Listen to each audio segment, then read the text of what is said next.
Good afternoon, my name is Toan Nghiem and I'm the presenter of the Saigon house. This is the house that we built it for love. First of all, I would like to tell you the story about Vân Đường Phủ, a masterpiece of architecture that is built by Mr. Vương Hồng Sơn. He's a culturist, academic who has a deep knowledge about the southern of Vietnam.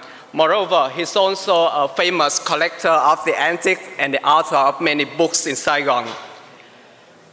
At the end of his life, he would like to dedicate the house as a museum in order to preserve the antique and help to introduce the Saigon culture to the visitor. Unfortunately, after his death, the house is abandoned and the spirit is totally lost.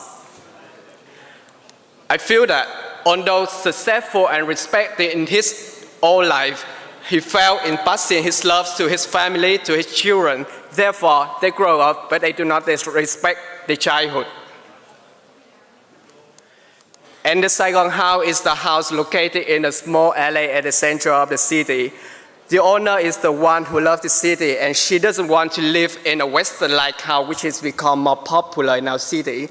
She wants the house as a gathering place for her brother and sister, those who used to live in the same roof, and a meeting place for her parents and her children every weekend.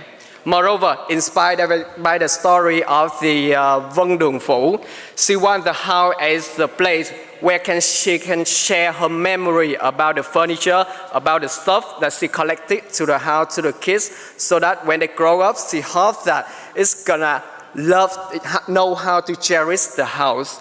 Therefore, the children is the first thing that we aim to. Actually, when the first time that we present the concept, we present to the kids because we know that when the kids like it, the parents gonna follow. And we would like to create a strong Saigon characteristic house so that when they're gonna be familiar with this place in this was young, and the adults as the activator throughout the story, throughout the activity in life, they're gonna have to rise the love in kids. Saigon is familiar with the pitched roof, courtyard, and flowering balcony. It's also well known with the small alleys that is full with coloring blocks in rich material.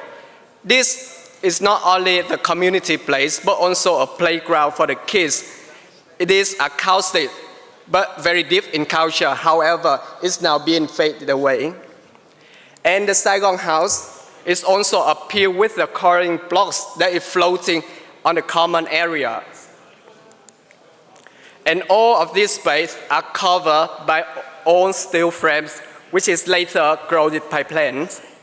And unlike other typical current houses in Saigon, which is normally they have a central stair and separate the house into two sides, mostly bedroom, and the client usually require their bedroom as big as possible.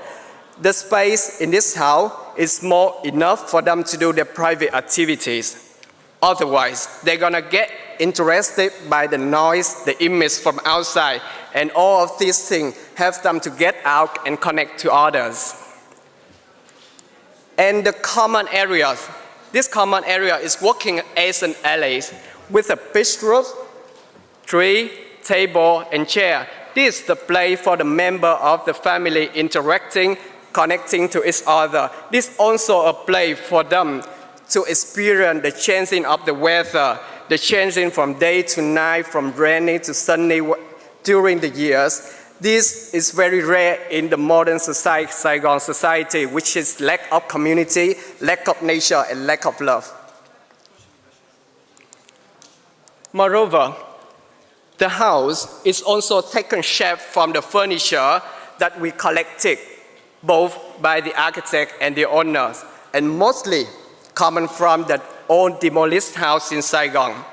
Besides the beauty of the old things, we can feel the spirit of the running into the second-hand stuff, which each of them have their own story. Each of them, now they have the reason to reborn in the place that they need the most. And all of these things are carried through the children by the story, by the activity with the people in the house, so that we hope that when they grow up, this love gonna naturally rise in them with the thing that surround them, with the house. And finally, Vân Đồn Phủ, the loss of Vân Đồn Phủ, I believe that it's not only the loss of Saigon. It can be happen to anyone, at everywhere, at any time. This is the loss of the own good things that we try to save for our children.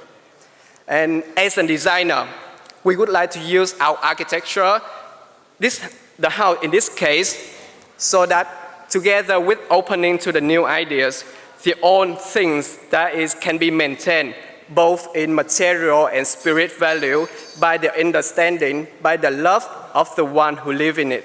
Thank you.